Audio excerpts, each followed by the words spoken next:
Okay, good morning, everyone. Sawadee Kap, Sawadee Kap, welcome. Nice to see all of you guys here. Nice to welcome everyone online as well. Today's class is the fourth day of our 5-day course, and what I'm going to be doing is starting with meditation like we do each day, and then we're going to be moving into this topic of what is Kamma and how does it affect me. This is where we're going to be talking about the Natural Law of Kamma in detail. Everything I've been teaching so far up to this point involves the Natural Law of Kamma in terms of like the 5 precepts, the Eightfold Path, all of these things are related to the Natural Law of Kamma, but now we're going to go in and talk about this natural law specifically, because this is what you're awakening to when we talk about awakening to enlightenment, is you're awakening to this natural law through gaining wisdom of it. Then after that, we'll take our mid-morning break, and then we'll come back and I'll teach you what is merit, and then talk about continued support on the path to enlightenment. Just a heads up, merit is a wholesome Kamma that you're producing as part of your journey to enlightenment, and you'll need to understand what this is and be able to practice it. And then after our lunch break, then we'll come back and we have an activity, and we'll probably talk about the field trip and all the other things that we need to talk about in the afternoon. So if you'd like to join for meditation, I'm going to start with the chanting, easing us into the meditation, and then I'll come in with the guidance after that. Okay?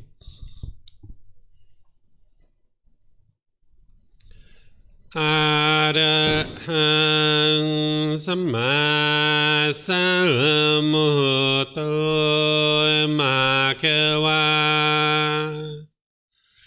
Bhutang Bhagavanhang Abhivateyami Savakato Bhagavata Dhammo Dhammang Namasami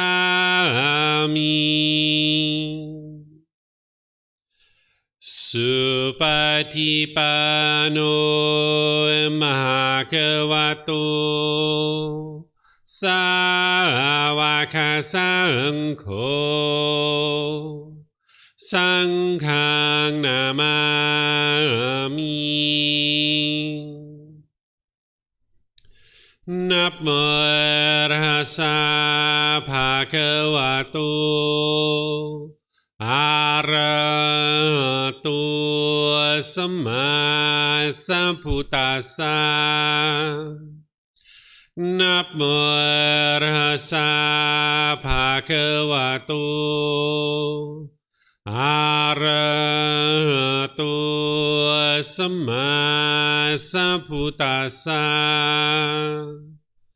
Namo Tassa Bhagavato Arahato Samma Sambuddhassa Iti piso Bhagava Arahang Samma Sambuddho Vicacaranang Sammuno Sakato Rokavitu Anutero Purisa Dhamma Sati Satatawa Manusranang Bhuto Bhagavati.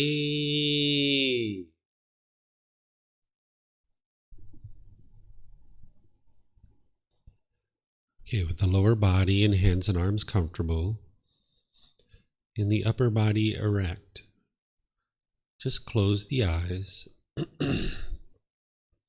and start breathing in through the nose and out through the nose. Here you're just looking to establish the breath, a nice, natural, steady, consistent breath. Not forced or controlled, just a gradual inhale through the nose, experiencing the full breath.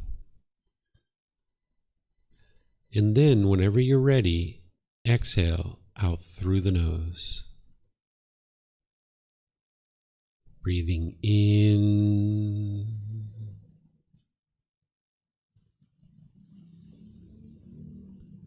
and out.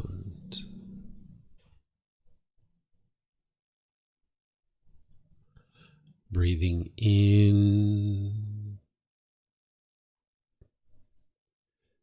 and out. Your breath may not match up with the guidance that I'm providing, and that's okay. This is your practice. I'm just here for guidance. You can use this voice as a reminder that whenever you get to the next inhale, breathing gradually through the nose, developing a nice, natural, steady, consistent breath. And then whenever you're ready, exhale out through the nose, experiencing the full breath. Breathing in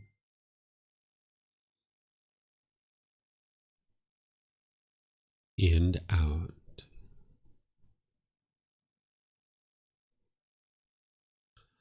Breathing in and out. With the breath well established, start fixating the mind on the breath, either the sound of the breath coming into the nose or the sensation of air moving over the skin into the nose. The breath is the present moment. Fixate the mind on the breath, the present moment. Breathing in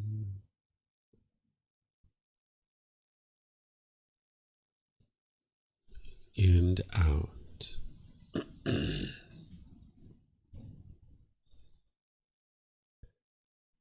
Breathing in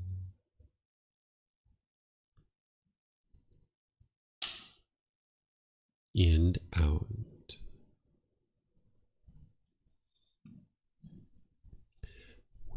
With the mind fixated on the breath, whenever you notice that it moves off the breath, cut that off, let it go, and come back to the breath, the present moment. No need to observe the thoughts, label them, judge them, analyze them, or even try to figure out where they're coming from. Whenever you notice that the mind is moved off the breath, cut that off, let it go, and come back to the breath, the present moment. Breathing in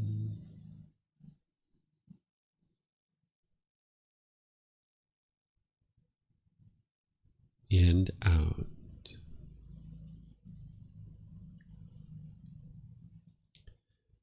Breathing in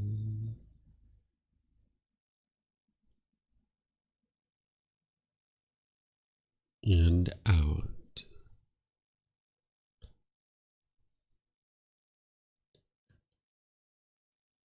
I'm going to be quiet now and let you do this work of focusing on the breath, cutting off and letting go anytime the mind moves off the breath.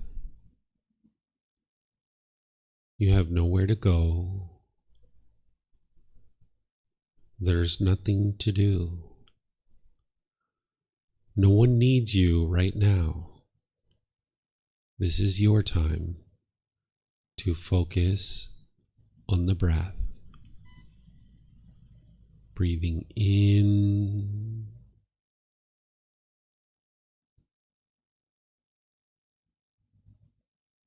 and out.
อะระหังสัมมาสัมพุทโธภะคะวา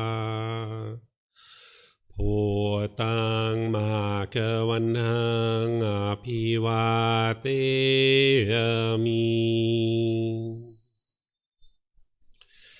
สวากขาโตภะคะวะตาธัมโมธัมมังนามัสสามิสุปฏิปันโนภะคะวะโตสาวกสังโฆ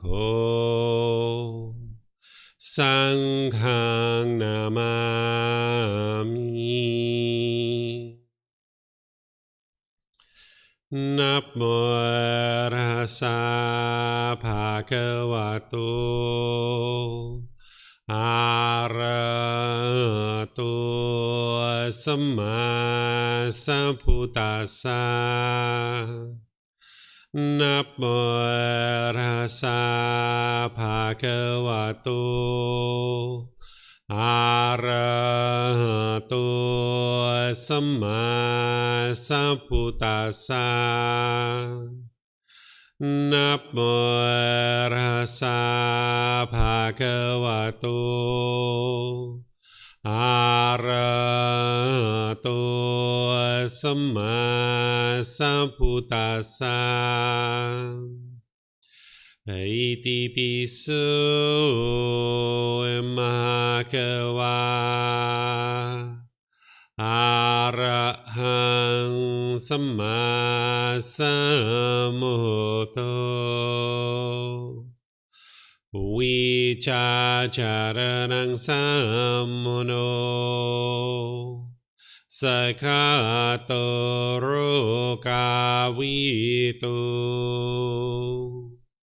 อนุเตโรปุริสาธัมมาสติสัตตาตาวามนุสนังพุทโธภะคะวะติ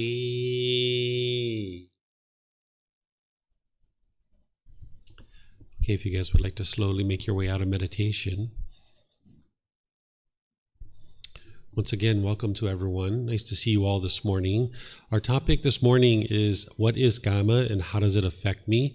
This is a natural law that you need to be able to learn and understand and gain wisdom around in order to make wise decisions so that you can experience wholesome results in your life. When we lack wisdom of this natural law, we're going to tend to make unwise decisions just because of our unknowing of true reality, and then we're going to experience unwholesome results in our life. So I'm going to walk you through helping you to understand the natural law of Kamma. And while this is a topic where we're actually talking about it specifically here, you could say that everything that the Buddha taught in one way or another is coming back to this natural law of Kamma. So while we're talking about it here, and I'm going to go in and dive into it and really dissect it for you, keep in mind, whenever you're learning things like the Eightfold Path, the 5 precepts, meditation training, all of these things are helping you to be able to understand the natural law of Kamma in one way or another. So as we go, just like normal, if you guys have any questions, feel free to ask those. For those of you guys here at the temple, if you could use the microphones. And then for those of you guys online, you can ask questions by putting that into Facebook, YouTube, or Zoom. Or in Zoom, you can raise your hand electronically and ask any questions that you like. So just to start us off, with some basics about what is the natural law of Kamma, is that it's a natural law that is functioning at all times in every moment, whether you're aware of it or not. It's affecting you whether you're aware of it or not. And just like you know, there's nothing to believe here, this is a real natural law. And by the time you hear what I have to say here, you'll be able to see that more and more clearly, or maybe you're already seeing it. But it's a natural law that's functioning at all times, and it's affecting everybody, whether they're aware of it or not. Everything the Buddha taught in one way or another is coming back to the natural law of Kamma. He's helping you to see this cause and effect, or this action and result, the results of your decisions. Sometimes when people study things like Buddhism or there's things like Christianity or Muslim teachings or things like this, sometimes it comes off like rules and commandments, and you feel pressured and guilted and shamed into doing certain things or not doing certain things. And the teachings of the Buddha aren't that way. What he's doing is he's helping you to be able to see the truth for yourself so that you can then awaken to this natural law of cause and effect or action and result. And with that wisdom, you're going to naturally make wiser decisions. Some people refer to this as karma. You might have heard that. That's just a different language. It's the Sanskrit language, where the original teachings of the Buddha are in the Pali language. So we tend to use the word Kamma if you're studying the original teachings of the Buddha. But it's referring to the same thing. And it's not based in belief, and it affects us whether we're aware of it or not. There's no being that's overseeing this. There's no entity that's overseeing the natural law of Kamma and controlling what does or doesn't happen. It's based in your own intentions, your speech, your actions. When you make decisions, whatever decision you make, it's either going to be wise or unwise. And when you put that out into the world, if it's causing harm, it's going to produce these unwholesome results. But if you're making a wise decision that isn't causing harm, it's going to produce wholesome results for you. You'll see that as we talk today. It's not a system of punishments and rewards. Sometimes people think that the natural law of Kamma is all about getting punished or rewarded, or maybe about blame or fault. And that's not what the natural law of Kamma is. It's just showing you this cause and effect or action and result, a sequence of events that leads to a particular outcome. That's what the natural law of Kamma is helping you to see, because when you understand the certain causes or certain actions that lead to wholesome results or wholesome effects, you're going to tend to make those decisions in a wise way. But when you don't understand that, you'll tend to make unwise decisions, and it's going to produce unwholesome results. The natural law of Kamma, not only is it not punishment and rewards or who's at fault or who's to blame, it's not anything mystical or magical. It's not something to believe in. You can get to the point where you absolutely see it for yourself, and you can see the truth in this natural law. So I'm going to walk you through and help you see this. But this is just kind of from a high level what the natural law of Kamma is. So just summarizing that is its cause and effect, or action and result. It's the results of your decisions. You can think of it as your life, it's your decisions, it's your results. Sometimes when things are happening to us, when we lack wisdom of this natural law of Kamma, we might blame other people. We might think that other people are causing these things in our life. Or we might say, oh, I have good luck, or I have bad luck. Or you might think about destiny or fate. None of these things are actually true. Anything you experience in life is based on decisions that you're making. There's no such thing as good luck and bad luck. There's no such thing as destiny or fate. If you resigned yourself to this kind of thinking, you would be locked in, and there was nothing that you could do to ever improve your life. Because if you think about destiny or fate, that means your life is pre-programmed, and anything that you're going to experience has already been pre-programmed, and you can't change anything about it. This is a real defeating perspective to take in the world. Or if you think that other people are causing these things in your life, then that means you can't change anything in your life, because it's everybody else that's causing the things that are going on in your life. Or if it's good luck or bad luck, again, you're locked in. You can't do anything to make any changes about your life. So when you come to understand that what you're experiencing is the results of your decisions, this is very empowering, because if there's anything that you don't particularly care for in your life, or something that you would prefer not to happen, all you need to do is cultivate new wisdom and make different decisions.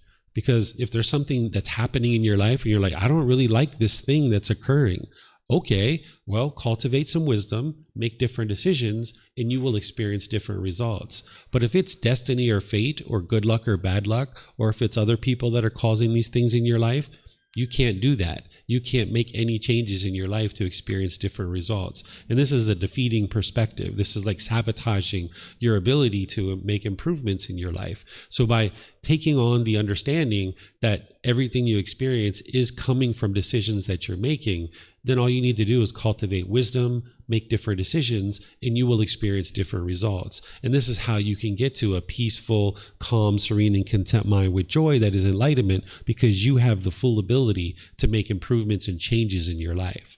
Again, if it was everybody else that was causing these things in our life, we would have no ability to fix anything. You're just stuck. And this isn't actually true. So oftentimes this is what the mind believes, is that it's destiny or fate, or it's good luck or bad luck, or it's other people that are causing you to experience any particular thing. But through this natural law, you can see that it's your own decisions that are leading to either wholesome results or unwholesome results. And then you can just gain the wisdom of how to make improved decisions that are going to lead to wholesome results in your life. So just a couple of words from the Buddha to help illustrate a couple of points about the natural law of Kamma as you guys are first starting to get to understand this. This book series, there's one particular book that's devoted 100% to the natural law of Kamma, but you could really say the entire book series, all 13 books, is the natural law of Kamma, because the Buddha taught you this natural law. That's what he's teaching you all the way through all of his teachings. But these are just two individual teachings about the natural law of Kamma that are going to illustrate two important points for you about the natural law of Kamma as you're starting to get acquainted with it. So here, the first one, he says, beings are the owners of their Kamma, the heirs of their Kamma. They have Kamma as their origin, Kamma as their relative, Kamma as their resort. Whatever Kamma they do, wholesome or unwholesome, they are its heirs. What he's explaining to you is that what I just said, which is you're experiencing things based on your decisions, that anything that you do, it's based on your decisions. That's what you're experiencing, that other people can't create Kamma for you, that you're the one creating your own Kamma. Sometimes we might spend time with somebody who we're like, oh, don't give me that bad Kamma, or don't give me that unwholesome Kamma.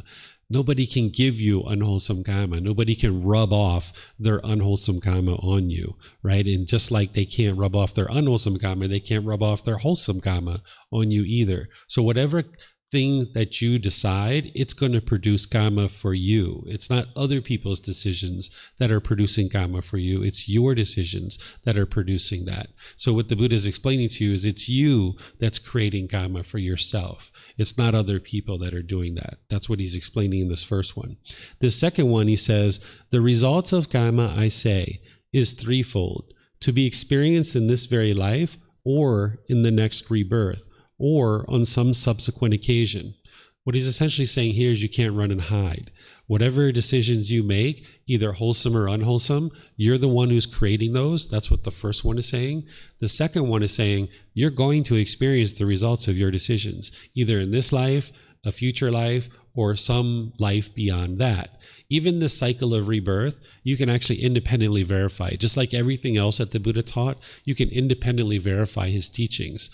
You might not have the wisdom of how to independently verify the cycle of rebirth right now, but that's available for you in this book series and in the classes that I teach. I help you to be able to understand how to independently verify the cycle of rebirth.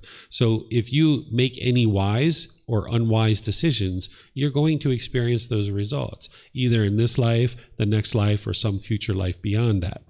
So if you understand this and you can start to see this a little bit to be true, well, the next decision is, well, hey, if I'm the one who's creating all the wholesome and unwholesome Kamma and I can't run and hide from that, then the wise decision would be, well, let me learn about this natural law of Kamma. Let me try to understand it so that now I can make a better decisions in my life to produce more wholesome outcomes. So that's what I'm going to do here, is now explain to you the 4 different types of Kamma that you need to understand in order to train your mind and be able to awaken to this natural law. There's something called wholesome Kamma and unwholesome Kamma, as well as old Kamma and new Kamma. What wholesome Kamma is any decisions you make that are harmless, where you're not causing harm to other beings. And this is going to produce wholesome Kamma, because when you're not harming others, then there's only going to be wholesome results coming to you. That's what Kamma is, wholesome results, wholesome Kamma. But when you're making harmful decisions, those are harming other beings, and now you're going to experience unwholesome results, because when you harm others, those people are going to be interested in harming you, right? Because they're not enlightened, so they're going to react and they're going to want to harm you. Now, as you've heard in the Four Noble Truths, you can't cause somebody else discontentedness. If somebody's angry or frustrated or agitated or annoyed or experiencing any other discontent feelings, their mind is causing that themselves, but you can cause somebody harm. The difference between discontentedness and harm is this. Discontentedness is the feelings and emotions that are in one's own mind. Their mind is causing that themselves. Your mind is causing your own discontentedness. But somebody can cause you harm, or you could cause somebody else harm. What harm is where you're harming someone's material possessions, you're harming them physically, you're harming their reputation, things like this. This is harm. So you can harm somebody physically, you can harm their material possessions, you can harm their reputation. So I could steal somebody's car, and that would be harming them, right? Because now I've taken their material possession. They can't go to work. They can't take their kids to school. They can't go get groceries at the store. I've harmed this person, right? But if they got discontent because their car is not there, their mind is causing that themselves. Their mind's holding on to it. Now, that's why it's unwise to steal things from people, because there's the potential for people to become discontent, right? But if you're making harmful decisions, then unwholesome results are going to come to you. So if I've harmed somebody by stealing their car, now harmful things are going to come to me. Right? These people might find me, they might beat me up, I might get murdered, I can get arrested, people will steal things from me, because if I'm stealing things, I probably have friends around me that are also stealing as well. People are going to steal from me. So there's going to be unwholesome results because I'm causing harm to others. This harm is going to come to me. So these are the first two types of kamma to understand: is wholesome kamma and unwholesome kamma. Wholesome kamma is based in harmless decisions. These are wise decisions that aren't causing any harm, like you sitting right here. You're not harming anyone. You're just sitting here listening to somebody speak. So that's why you're experiencing wholesome results. Nobody's trying to come beat you up or fight you or argue with you or anything, because you're just sitting there. You're not causing harm to anyone. So this is a harmless decision, and it's producing wholesome results. But if you were looking at your neighbor and poking them in the eye and spitting on them and kicking them, it would produce harm, so therefore harm would end up coming to you, right? There'd be unwholesome results because of that. That's the cause and effect, or the action and result. And you can see that no being is overseeing that. There isn't any punishments and rewards that are coming with that. It's not mystical or magical. It's just a sequence of events. When we choose to make wise decisions, we will experience wholesome results. When we choose to make unwise decisions, we will experience unwholesome results. Then there's something called old kamma and new kamma. What old kamma is any experiences that you're having now, any results you're experiencing now, based on decisions you've made in the past. Because there's certain wise and unwise decisions we've made in the past that we're now experiencing the results of now, in the present moment. But now in the present moment, we have the option to make decisions that we're making now that we're going to experience in the future. That's new kamma. So this old kamma is any decisions we made in the past that we're experiencing the results of now. And new kamma is any decisions we're making now that we're going to experience the results of in the future. Okay, so I'll give you an example of this. So say 3 years ago, I filled out a government form in order to report my income to the government. And say I lied on that form, right? And now 3 years later, I get a notice in the mail. And the government says, hey, you owe us $3,000. There's the $1,000 you owed us originally, there's the $1,000 interest, and there's $1,000 penalty that you owe us. This is old kamma, because 3 years ago, I lied, I did something unwise, I did something harmful, and now I'm experiencing this result coming back to me in the present moment. This is old, unwholesome kamma coming back to me. But now in the present moment, I have a decision to make. What am I going to do about this? Right? If I didn't understand the natural law of kamma and I thought I could run and hide from it, maybe I'll rip it up and throw it in the trash. Or maybe I would lie some more. Maybe I'll call them up and keep lying, or send them a notice and keep lying. Or maybe I will call them and be bitter and harsh and hostile and aggressive and, talk to them in aggressive ways. If I didn't understand the natural law of kamma, those things in the present moment are producing new unwholesome kamma that I'm now going to need to deal with in the future. But if you understand the path to enlightenment and you understand the natural law of kamma, you'll understand that whenever old, unwholesome kamma is coming back to you, your goal is to extinguish it and eliminate it, so you can extinguish all your unwholesome kamma. Because by the time you get to enlightenment, you're only experiencing wholesome kamma, right? Only wholesome kamma is coming back to you. You've extinguished all your unwholesome kamma. So now when this old, unwholesome kamma is coming back to you with the wisdom of the natural law of kamma, you might think about that for a little bit. You might realize, hey, let me accept responsibility for this. Let me call up the government. Let me send them a letter. Let me be polite, kind, friendly, and respectful and talk this out. and apologize and say, hey, I'm so sorry. I take full responsibility for this. I would like to pay you guys what I owe you, but I'm so sorry. I don't have the money. I'm not able to pay you. And now as you talk to them and you're very polite, kind, friendly, and respectful, using things like right intention, right speech from the Eightfold Path that you learned 2 days ago, now maybe the government says, hey, we really appreciate you taking responsibility for this. We're going to remove the interest. We're going to remove the penalty. You just owe us $1,000. And you might say, hey, wonderful. Thank you so much for that. I still don't even have $1,000. Is there something we can do to work this out? And now maybe they'd be nice enough to work out a payment plan for you that you could pay this over time, right? So now in the present moment, understanding the natural law of Kamma and that you're trying to extinguish your old unwholesome Kamma, you're making new decisions that is producing new wholesome Kamma to be able to extinguish this, because you're being polite and kind and friendly and respectful, and now you're handling it differently than maybe you would have if you didn't understand the natural law of Kamma. You guys understanding? Any questions on any of these?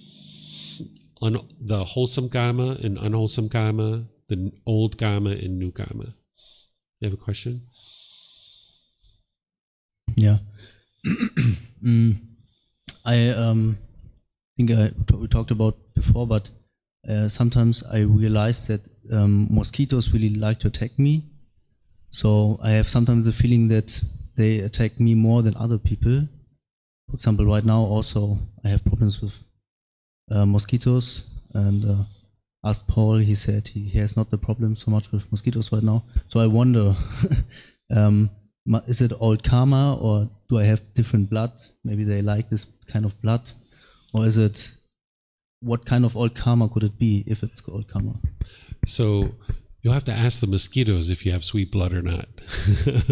If I was you, if mosquitoes are coming at you a lot, I would wear something on your skin. If you're interested in not having that occur, is wear something that's going to help you to ensure that they don't come to you. There's some natural oils and stuff like this that you can wear that they'll not be interested in coming to you. What the Buddha teaches us about the natural law of Kamma, in addition to everything else, is he says, if you try to discern the exact result of Kamma, that it would lead to madness or frustration.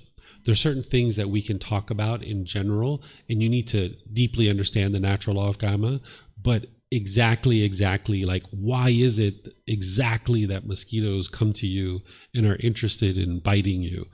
The Buddha says this would lead to madness or frustration.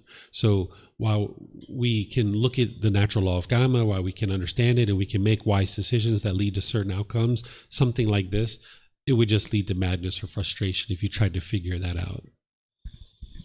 I don't need an exact answer, but maybe there's some, like, hey, you killed animals in the past, that is your bad karma. Can we say this? Or is it, oh, because Leo, you were stressed yesterday, mosquitoes don't like that, so they attack you? It's not so specified, but maybe there's this kind of categories. That's pretty specific, Leo. What I would do is I would say, hey, recognize that mosquitoes are coming to you, and just wear something. That's a wise decision. Just wear something that if you're not interested in them coming to you, just wear something that they don't come to you any longer. What you're asking for is a very specific answer. You can't say like, oh, I killed mosquitoes a lot in my past life, so therefore they're trying to eat me now. You can't get that specific. Other animals. You can't get that specific. Okay. Yeah. It would lead to madness or frustration if you tried to do that. So is this a good way to protect? It's not natural, as you said. It's good natural oil. I don't know what that is. What I used to use in the past is they have this product that I used to purchase in America. It's called Skin So Soft. It's sold by a company called Avon, and it's a natural oil, or it's an oil that you put on your body. And the mosquitoes, it smells really good actually, and it's meant to soften your skin. And the mosquitoes, for one reason or another, don't like it, and they don't come around when you wear that. And it stays on for a really long period of time. So that's what I would recommend. Any kind of chemicals or poisons, this is going to affect the health of your own body. So I would look for something natural. I don't know what that is, but you'll have to look at it. Mm-hmm.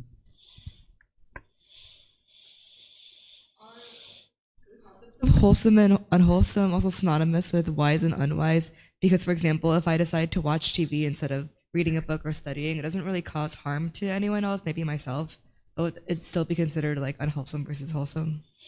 So it's not like there's a bunch of approved decisions that are considered to be wise or unwise or things like this, because like TV can actually sometimes be helpful, right? Because if it's like a documentary or if it's a film that's educating you and helping you, this can actually be really helpful too.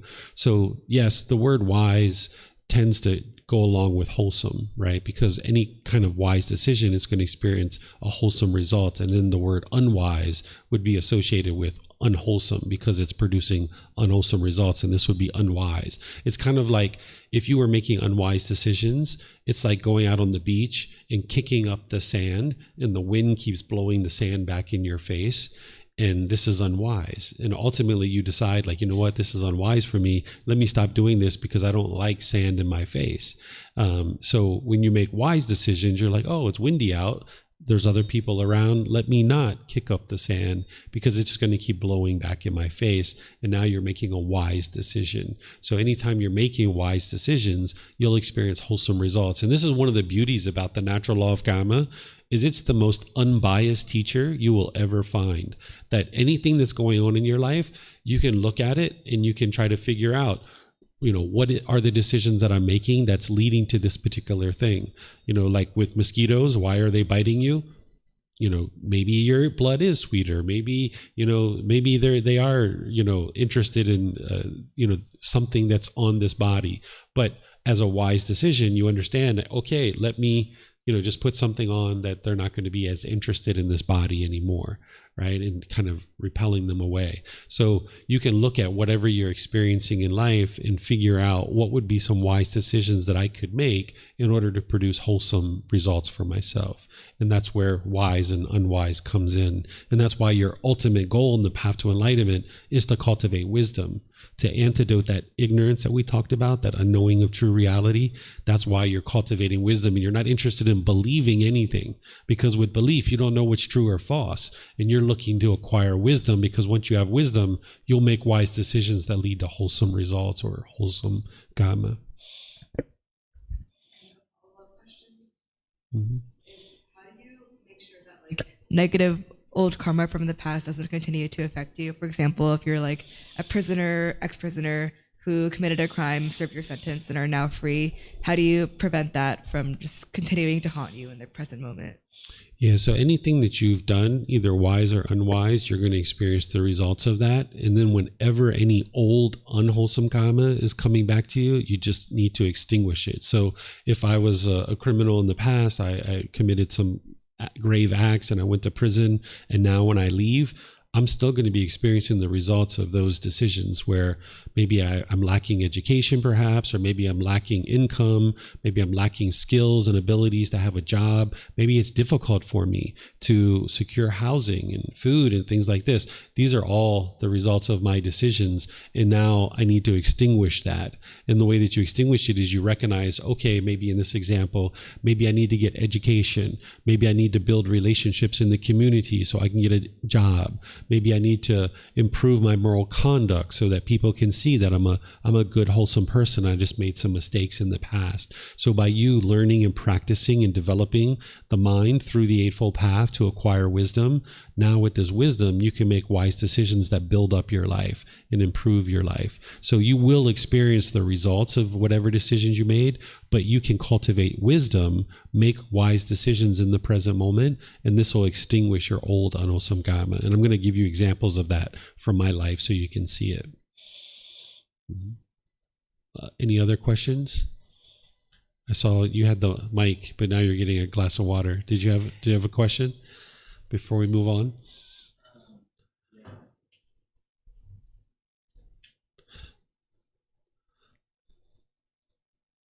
It was like the same question, because I was thinking about, maybe I have bad karma from the past, and I experienced not so nice experience in the last months. So that's why I thought maybe I have bad karma, and I was thinking about, okay, why do I have these experiences? That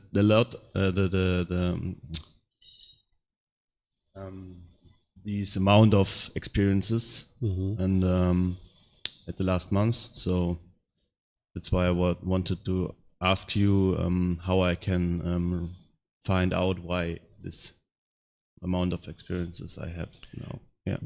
Yeah, every single one of you have unwholesome kamma. Yeah. Because if you were experiencing exclusively wholesome kamma, then your mind would already be enlightened.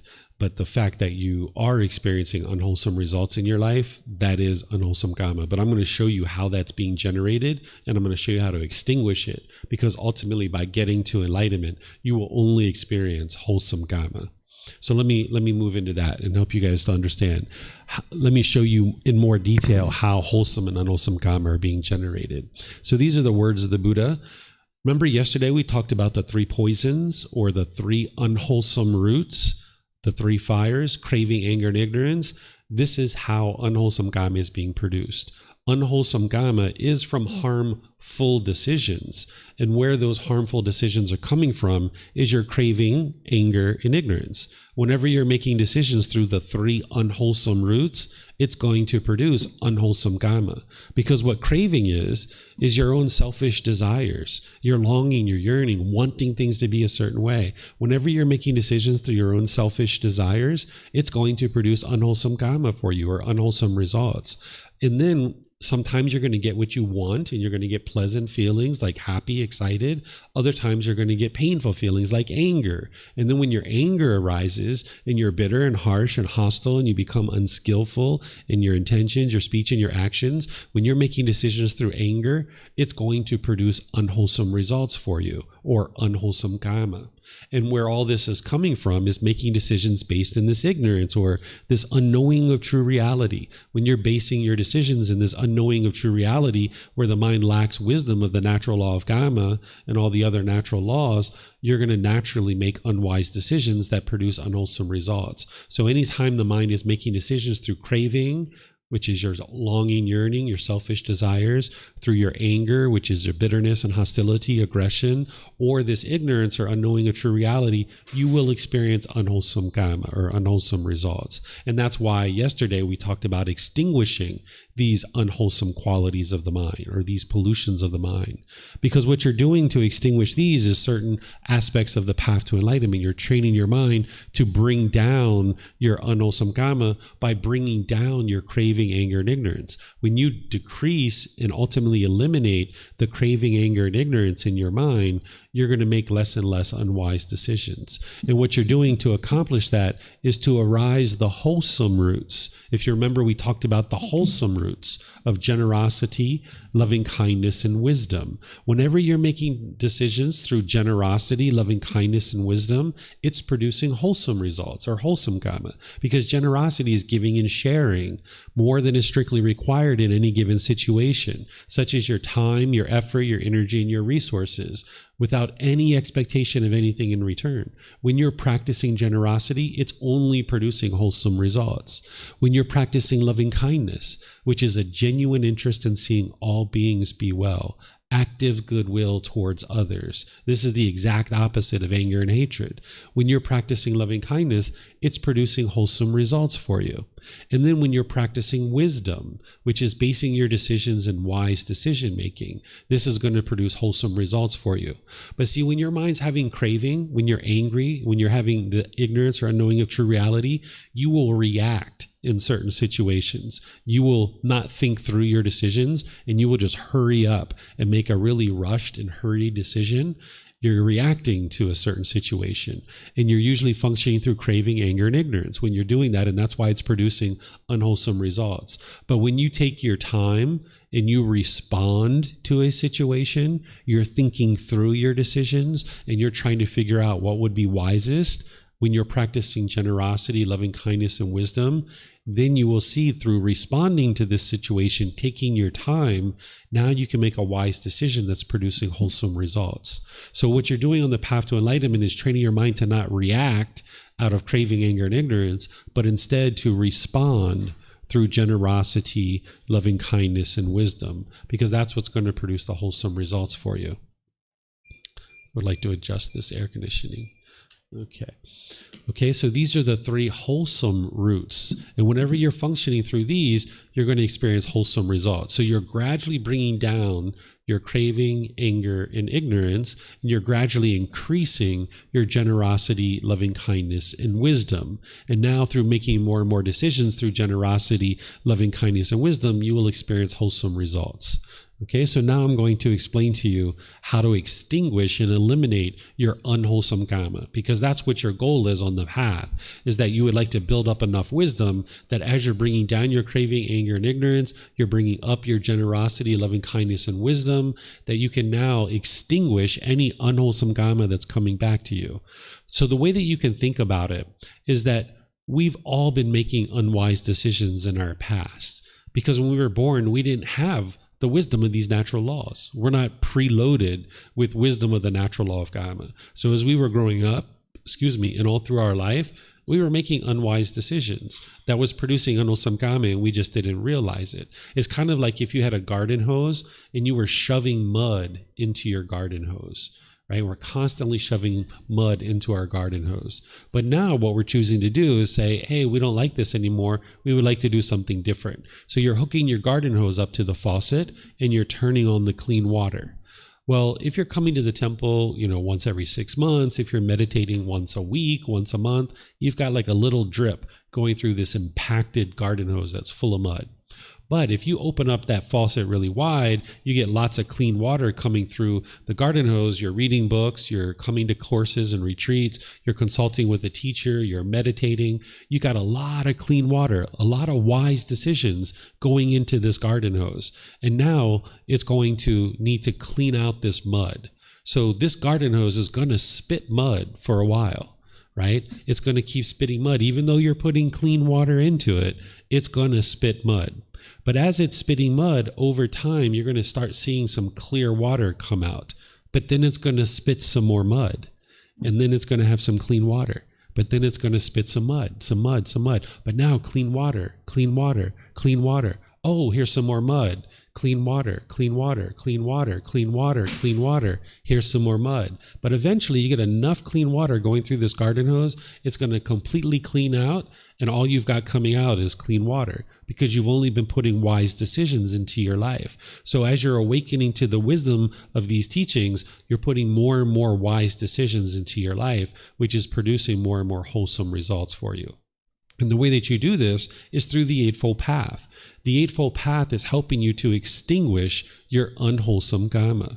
So the things that we were talking about with the Eightfold Path were right view, right intention, right speech, right action, right livelihood, right effort, right mindfulness, and right concentration. It's organized as wisdom, moral conduct, and mental discipline, so that now you can understand what would be wise. So for example, with like right speech, you learn about eliminating lying, slander, the harsh speech, and frivolous speech, and then the 5 factors of well-spoken speech.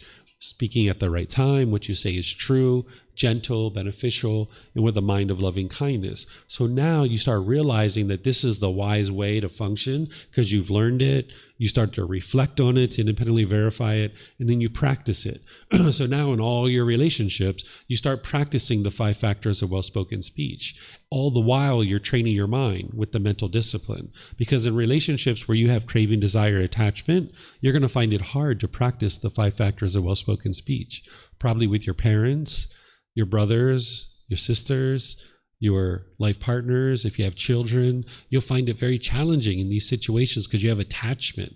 So you're working with the mental discipline to bring down the craving, anger, and ignorance, to increase the generosity, loving kindness, and wisdom, all the while making wise decisions around your moral conduct so that you can flush out all these unwise decisions from the past. And this is what each individual person would need to do in order to get to enlightenment. By the time you get to enlightenment, all your relationships are at ease. You don't have any arguments. You don't have any bitterness and hostility and aggression in any of your relationships at all. But you've been that way in the past with certain people. So just because you're choosing to learn the teachings of the Buddha and practice them now, you've got some old unwholesome kamma to extinguish. So I'll give you examples from my life. when I was growing up, I grew up in a very hostile and bitter environment, and I had a very rough childhood. So as I was growing up, I learned how to function that way, right? I would learn that if somebody did something you didn't like, you'd be bitter, harsh, and hostile back to them. And now this is going to fear them into doing what it is that you want them to do. And this is how I tended to function as I was growing up. And of course, there were different times where, I'd be nice and polite and friendly and stuff like that. But it was only a matter of time before I became bitter and hostile and harsh in certain environments. Well, when I met my current wife, who we've been together for 17 years now, when we were first together, of course, I was polite and friendly and kind and loving. You need to do those kinds of things as you're establishing a relationship. But at different times during our relationship, things would happen and I would be bitter and harsh and hostile to her. And I did this at different times for about 11 years, right? And then there were times where she was bitter and harsh and hostile with me. When I first met her, she wasn't that way. But as she started being around me, she started being that way with me. Well, at the 11-year mark, I decided I was done with this. There'd been this whole life of experiencing all these different things, and I was tired of all the anger and the arguments and the frustration and all these different parts of my life. So I decided that, okay, I'm going to do something different in this relationship. And I started to function differently. I started being loving and kind and warm and kind and gentle and friendly and these kinds of things and respectful. But because I had been hostile and bitter in the past, she was still being bitter and harsh and hostile with me. So even though I had transitioned my mind and I was being more loving and kind with her, she was still being bitter and harsh and hostile with me. I had to extinguish this Kamma, right? So I started in the past where my wife would maybe be argumentative with me, I would argue right back, right? There'd be like a fight to the death to see who was right or to see who was wrong. And I'm sure you guys have been in those kinds of conversations before too, right? But now I started doing something different. When she would be bitter and harsh and hostile, I wouldn't be bitter, harsh, and hostile back. In some cases, I would just walk away. Right? I would be able to control my mind. I could just walk away. In other cases, I could control my mind and I would just sit there and I would just smile, and she would be yelling and hollering at me and I would just smile and I would say, anything else, dear? Right? Because I knew she had to get it all out, because this was all my Kamma from the past where I had been yelling and hollering and upset with her. She had to get it all out. So I would encourage her to keep going. I would say, anything else? Anything else? Anything else? She would get tired of yelling and hollering. She'd get so exhausted. And then when she's done, I'd say, okay, thank you, dear. Take care. I love you. And then I would walk away, right? So over time, after about 1.5 years, she extinguished it. Where now, for the last 6 years or so, no arguments, nothing. She hasn't been upset. She hasn't been frustrated. We talk and we have discussions. We still have times where I would like to do one thing, she would like to do something different, but we just talk about it. We just discuss it, right? Just because we would like to do different things, this is just impermanence. Where before, if she wanted one thing and I wanted something else, we would fight to the death. Where now we both understand impermanence, and we understand that she's going to be interested in one thing, I'm going to be interested in something else, and we don't have to do the same thing. She can do something and I can do something different. So in the past where we would fight to the death, now we just realize, hey, this is just impermanence. We don't need to argue and be bitter and hostile and harsh with each other, because this is going to produce unwholesome results. But I had to experience those unwholesome results for 1.5 years of her yelling and hollering and being bitter at me, because I needed to extinguish this. And slowly but surely, it became less and less and less and less and less, until now, for the last 5 years or so, it's been non-existent. And then I needed to extinguish this with my son too. Because one of the things I was noticing, even at the age of 6, he was starting to talk to his mom in bitter and harsh and hostile ways, because he was watching me. He saw me doing that, and now he started mimicking what I was doing, right? So not only did I need to extinguish this with my wife, but I needed to extinguish it with my son. So I needed to teach him the 5 factors of well-spoken speech. I needed to teach him how to have a healthy relationship with his mother. Right? So now They don't argue. They're not upset. But for a period of time, they would have problems themselves because they were attached to each other. They would have difficulties. So I needed to extinguish it with my wife. I needed to extinguish it with my son.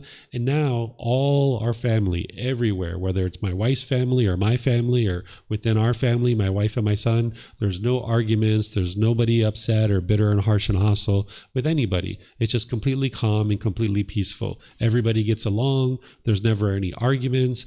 If there's something that one person would like to do or another person, it's just discussed, right? So this is what you can get to if you learn and practice the teachings. I'm sure that's not where you're at right now in your life, and that's okay, right? You have old unwholesome kamma. You had certain lack of wisdom that you had in the past where maybe you were being bitter and harsh and hostile, just like I was. But now it's time to decide, would you like to do something new? Would you like to keep doing what you've been doing in the past and keep experiencing the same results of the bitterness and hostility? Or would you like to try something new? If you'd like to try something new, that's where learning these teachings are going to help you. But you can't snap your fingers and instantly start practicing the teachings of the Buddha. It's not possible, right? Even if it was possible, let's just say you could snap your fingers and instantly start practicing the teachings of the Buddha, you're still going to experience unwholesome results coming back to you, because you've made unwise decisions in the past. So you're going to need to extinguish those. So you're not going to be able to just instantly snap your fingers and practice these teachings. So this garden hose that you've been putting mud into all this time, well, yeah, you've got some clean water that you're starting to put into this garden hose. You're coming to the temple, you're meditating, you're reading books perhaps, things like this. You're getting help from your teacher. You're starting to put some clean water into this garden hose, but it's got a lot of mud. But also, because your mind still has craving, anger, and ignorance, you're still putting some mud into the garden hose. You're still going to make unwise decisions from now until enlightenment. You're still putting mud in there. But what you're trying to do is put more and more water and less mud, right? By training your mind and transforming your mind. So this is how you extinguish your unwholesome kamma, is that anytime any unwholesome kamma is coming back to you, you look at wise decisions that's going to extinguish it and bury it. And this is where sometimes students reach out to me and they say, hey, I'm about to make a bunch of decisions. I'd just like to run it past you and see what your thoughts are. I don't tell people what they should or shouldn't do. I just give them advice on the natural law of Kamma, right? Or sometimes people have already made some decisions and they're experiencing certain results and they don't understand why. And they will come talk to me and they'll say, hey, I made these decisions. Here's what I'm experiencing. I don't understand why. Can you help me? Right? Because this is how you cultivate wisdom, is through your own experiences. Because like I mentioned, the natural law of Kamma is the most unbiased teacher you will ever find. It's going to show you exactly where you're making wise decisions and where you're making unwise decisions. So anytime you're experiencing anything unwholesome, you can start looking in your life and start looking, what are the unwise decisions that I'm making, right? Anytime you're experiencing wholesome kamma, you can look at that and say, what were the wise decisions that led to this? Because I'd like to make more of those kinds of decisions, right? This is how you cultivate wisdom, is by looking at the wholesome and unwholesome kamma and figuring out what actually led to it. Now, while you can't oftentimes find exactly, you can oftentimes see what's led to any particular result, right? So why are the mosquitoes choosing to bite this particular being? We can't particularly see that, but we can see the wise decision that, hey, let's put some oil on, and now this is going to produce some wholesome results, right? So you'd like to look at any kind of wholesome results you're experiencing and figure out what's the decisions you made that led to that, because you'd like to keep making those kinds of decisions. And then anything that you're experiencing unwholesome, you would like to look at the decisions that led to that so you can tweak this and change it and improve it. And where you need help, reach out and I will help you. Okay, so any questions on extinguishing your unwholesome kamma? Yes. Have extinguished your unwholesome karma, for example, repairing relationships or like paying your dues or something, how do you deal with lingering feelings of guilt and shame that continue even after the fact of remedying that? So that guilt and shame, that is part of your unwholesome kamma, because the mind hasn't made the decision to clean up the pollution, because if you didn't have the craving, anger, and ignorance in your mind, you wouldn't experience guilt and shame. So the clinging in the mind, the craving in the mind holding on, that is producing this unwholesome Kamma of experiencing the guilt and the shame. If the mind made the wise decisions to train it and completely eradicate the craving and clinging, you won't experience the guilt and shame anymore. So once you fully purify the mind, it'll be completely peaceful and joyful. The Buddha refers to this, of course, as enlightenment, but there's something called final knowledge, that by the time you get to enlightenment, you've attained what's called final knowledge, that you fully understand the path to enlightenment. Your mind is fully transformed 100%. You're no longer experiencing any discontentedness whatsoever. So this is called final knowledge. So once you fully cultivate wisdom and you accomplish the attainment of final knowledge, you will no longer experience any discontent feelings like guilt or shame or any of these others. So anytime you're experiencing that discontentedness, this is the indication to you, hey, there's something that's going on here in the mind. There's some craving, desire, attachment that the mind's holding on to that I need to extinguish. And now by extinguishing and eliminating that craving, desire, attachment, it will eliminate this unwholesome Kamma of the guilt and the shame and the fear and the stress and anxiety and all these other feelings.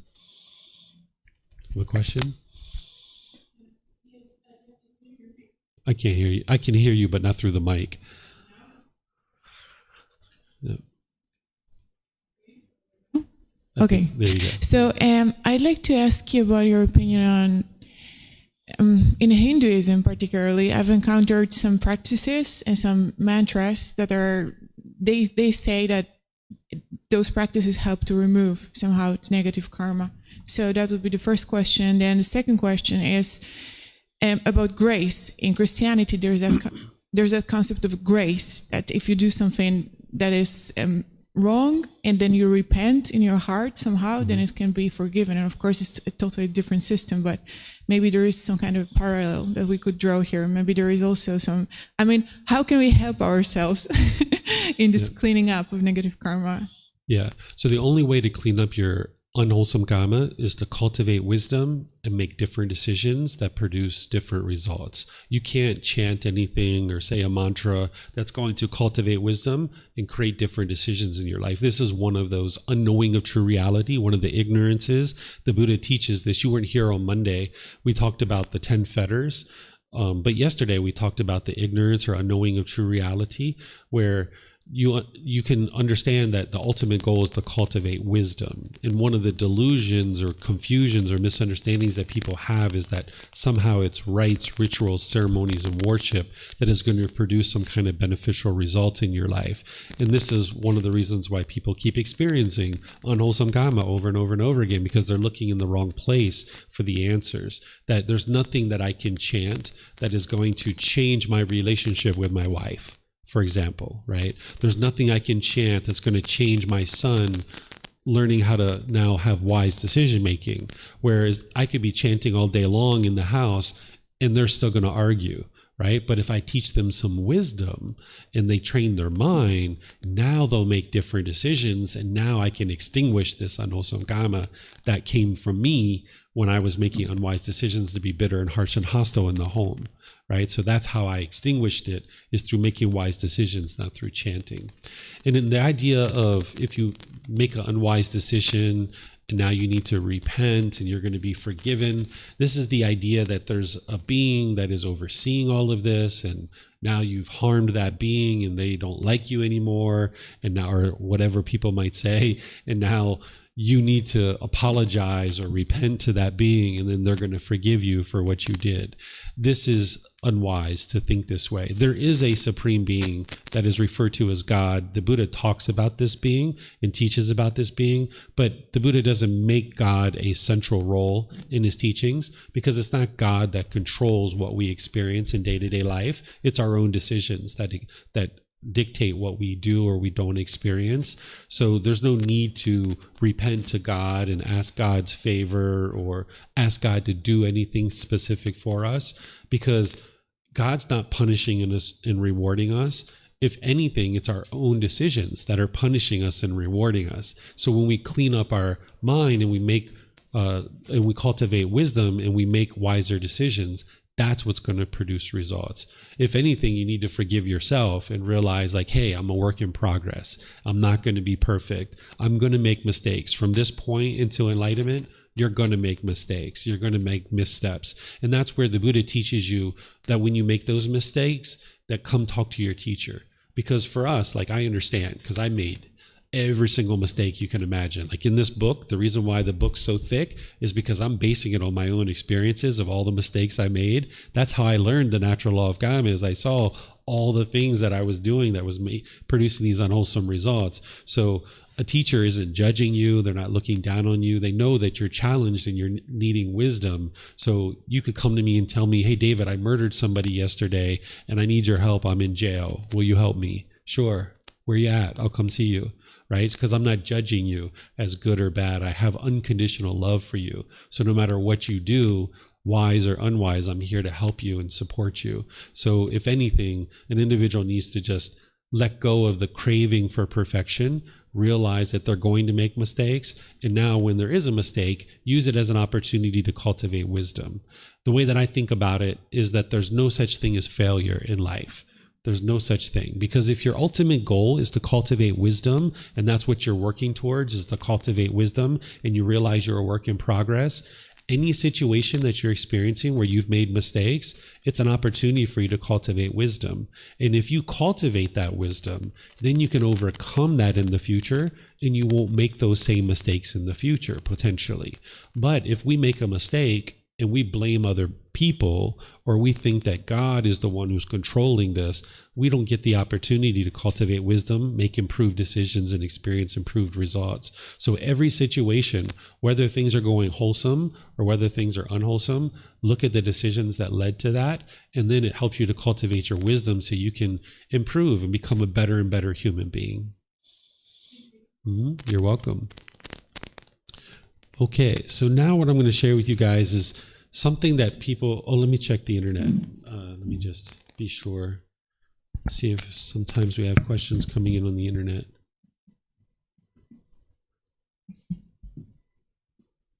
Let's see.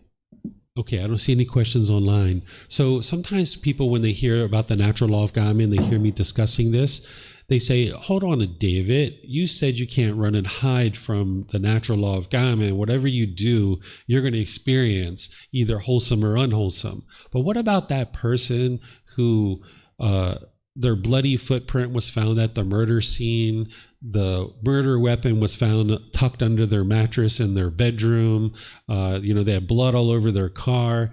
Didn't that person, when they went to court and they were found not guilty, didn't they escape their Kamma? They didn't experience their Kamma?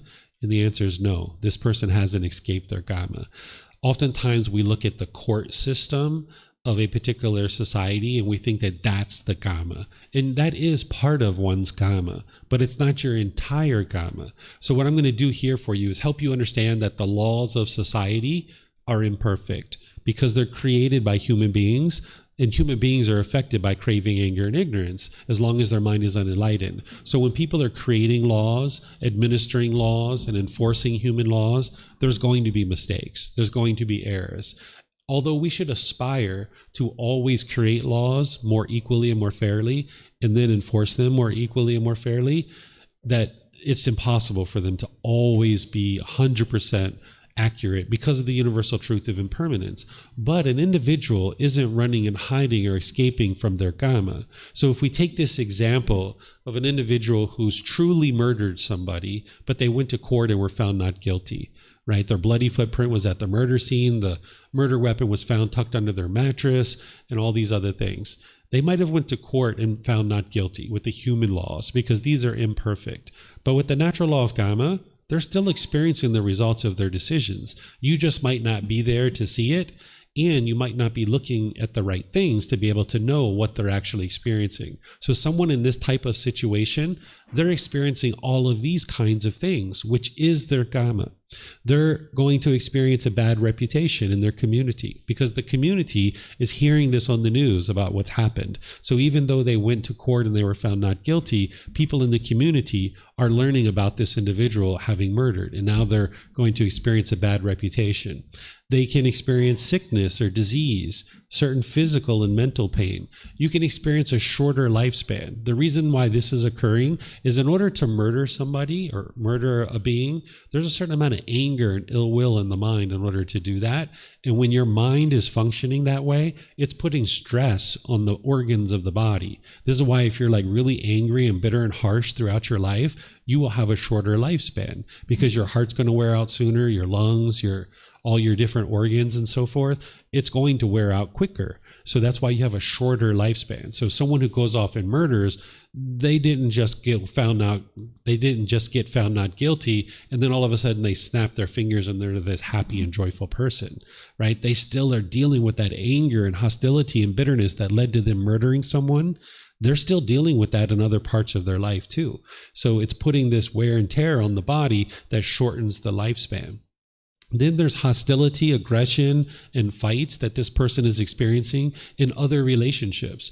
If they had enough anger to kill a human being and they were found not guilty, I guarantee you they have other relationships in their life where there's lots of fights and hostility and aggression. Then they can even be killed themselves. They could be making unwise decisions at different times that are going to lead to them actually being killed themselves.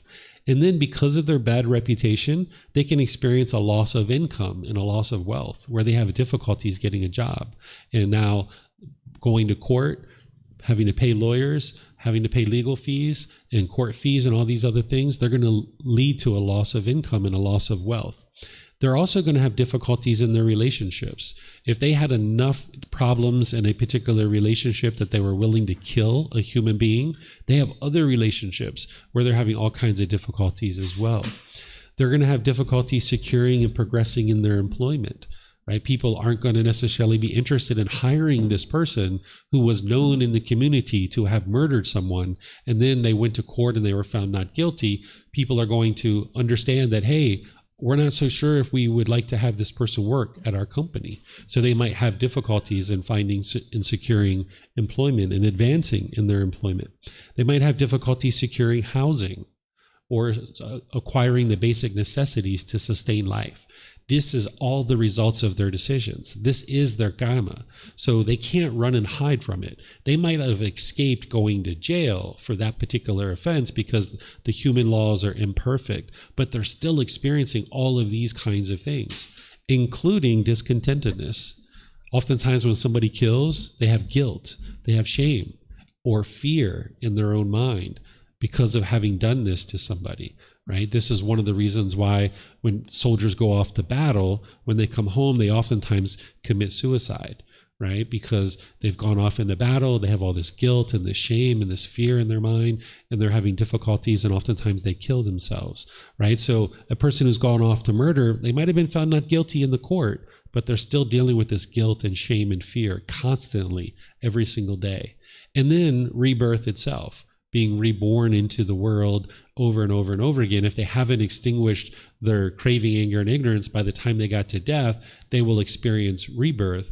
And it may not be in the human realm. It can be into the hell realm, the animal realm, the afflicted spirit realm, and other realms like this. So an individual can experience those results as well. So you can't run and hide from the results of your decisions. You can't run and hide from the karma. You're going to experience your karma, either wholesome or unwholesome, no matter what. So the ultimate goal is to make wiser and wiser and wiser decisions that are leading to more and more wholesome results. And you'll do that better when you're decreasing your craving, anger, and ignorance, and you're increasing your generosity, loving kindness, and wisdom.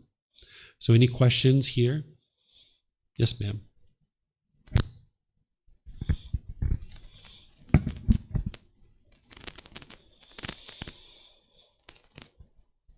Teacher, my question is because we all live in a society, community, so we can't cut off the relationship with others. So if others, old karma or karma, have bad influence on us, what should we do? Like, for example, my dad's really addicted to cigarettes, which comes to his bad health, and our family have to pay the medicines or take care of him that have some influences on ourselves. So what's your opinion on other people's bad karma on us? Yeah, so this is, you can experience other people's unwholesome karma. It's your choices that are leading to any result. So if you're choosing to pay for your dad's hospital bills and medical bills, that's a choice that you're making. So that's the results of your decisions, right? So the family that we're born into is based on our old karma from our previous lives. So when we're in our previous lives, whatever the condition of our mind is at the time of death, that's going to determine which realm we're born into, either hell, animal, afflicted spirit, human, or heavenly realm, and what condition of existence we have in each one of those individual realms. So you were born into this family. You were born to begin with because of still having craving, anger, and ignorance in the mind. But then you were born into this particular family based on the condition of your mind at that time. But now that you're in this family and you're experiencing whatever you're experiencing, you're making certain decisions that are leading to any particular result. And if your dad has been smoking in the past or is currently smoking, and now you guys are choosing to pay for those medical bills, those are choices that you're making. Do you understand this? That it's not his unwholesome karma, it's yours based on your decisions. You might not be able to see it. You mean my decision to pay for the medicine is my karma? Yes, that's you making the decision. That's not your dad. Nobody can force you to pay for that medicine. That's you choosing to do that. And it's producing results for you. Now, it could be wise to do that because what you're doing is you're trying to help your dad extinguish his unwholesome karma. His unwholesome karma is that because he chose to make a decision based in craving, because that's why people smoke, is based in craving, and that's coming from his ignorance, the unknowing of true reality, he chose to smoke. And now this has produced unwholesome karma for him. And that's where you can independently verify that craving, anger, and ignorance produces unwholesome karma because, example like this, you can see the unwholesome karma is that his body is unhealthy. So because he's experiencing unwholesome karma, we can look at it and we can say, well, what was the cravings, anger, or ignorance that led to this unwholesome karma? Where a situation like with mosquitoes, you can't quite see it, but with something like this, you can see exactly what's producing the unhealthy result in his body. And that's his choice to make a decision through craving and through this ignorance or unknowing of true reality. So now he's experiencing unwholesome karma, which is the health of his body is not so good. And now, because you have care for this person, you have loving kindness and compassion for him, you're making decisions to try to help him extinguish that unwholesome karma, to help him to be healthier. And that's the decisions that you're making to choose to pay for his medical care. But that's not a requirement that you have to, but that's a decision that you're making.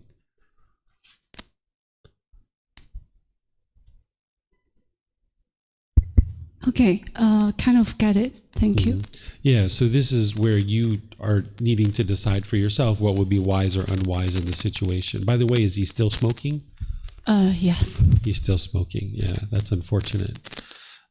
Yeah, so this is where everybody needs to make decisions for themselves of what's wise and unwise, right? And by you choosing to pay for this, it means you're not going to be able to pay for these things over here, but that's decisions that you're choosing to make. And now it's going to produce karma for you because you're going to not have money over here, but you're putting money over here. And whether you choose to do that or not is your choice, right? I wouldn't tell you whether that's wise or unwise for what you're doing with your dad. We'd have to talk about it more closely, but those are the decisions that are leading to your results. That let's just say that you lacked money and you didn't have money. And those are decisions that are those are results you're experiencing based on your decisions. Okay, thank you, teacher. Yeah, you're welcome. Any other questions or any other examples you guys would like to talk about to be able to help you see the natural law of Kamma more closely? No? Okay. So it's basically 10:40. So I'm going to break here and we'll come back at 11 o'clock, which is about 20 minutes from now. And I'm going to teach you what is merit. And also we'll talk about continued support on the path to enlightenment. So enjoy your break and I'll see you guys in about 20 minutes. Okay? Thank you.